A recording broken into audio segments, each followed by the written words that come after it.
One of Ontario's largest public sector unions says the Doug Ford government is, quote, sabotaging the community college system in the province. New data shows Ontario colleges have cut thousands of jobs and cancelled or suspended hundreds of programs over the past year. The union held a news conference last hour in Toronto, and the CBC's Deanna Sumac-Johnson was there and joins me live. And so, Deanna, what did we hear from the union last hour?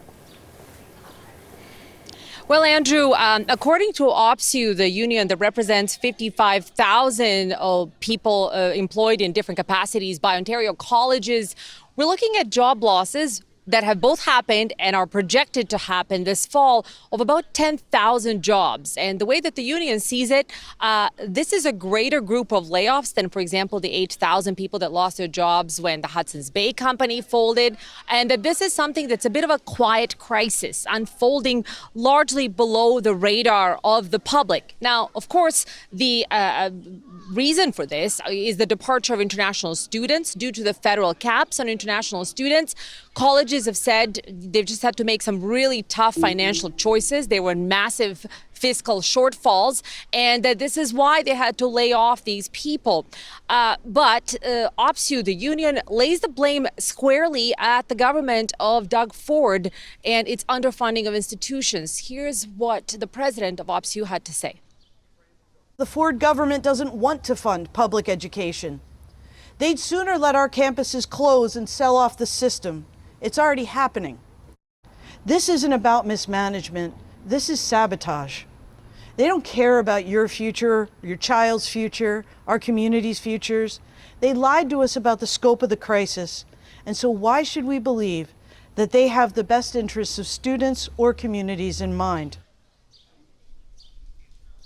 And by the way, Andrew, what they add is that people who are laid off, this is not just, full-time professors. In fact, full-time professors only comprise a very small portion, about 600 people of that big group of 10,000 that we're talking about.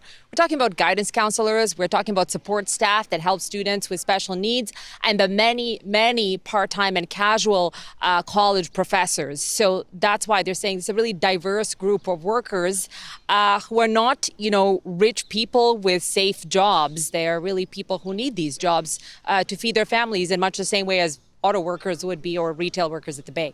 So, Deanna, what do experts make of these claims?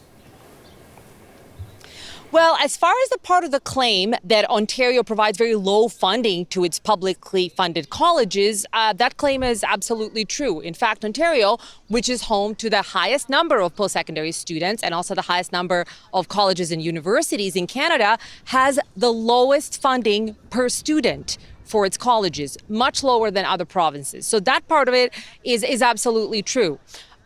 There are other extenuating factors, though, that make this a more complex situation. For example, Andrew, when I speak to experts, they've said, well, for example, Ontario has had a tuition freeze for domestic students for a very long time, something that both the Liberal and Conservative governments have participated in. And of course, that it would be a politically very unsavvy move to tell cash-strapped Ontarians, oh, by the way, your kids' tuitions are going to go up. So all of this to say that this is a complicated situation, but certainly that funding is not great, and that these cuts are probably not all we're going to see of it, that more are going to happen as the sector tries to stabilize. Experts have basically told me, Andrew, this was bound to happen, that the international students were really just kind of a band-aid on trying to help Ontario's post-secondary sector work. By the way, we did reach out to the Ontario government.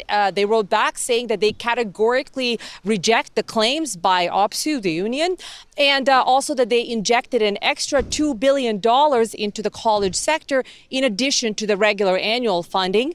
And they said that this is actually the people who are to blame for this is the Liberal government of Justin Trudeau and the Immigration Minister Mark Miller, who introduced the cap on international students in the first place. So that's the response of the Ontario government. Deanna, thank you. The CBC's Deanna Sumac-Johnson live in Toronto.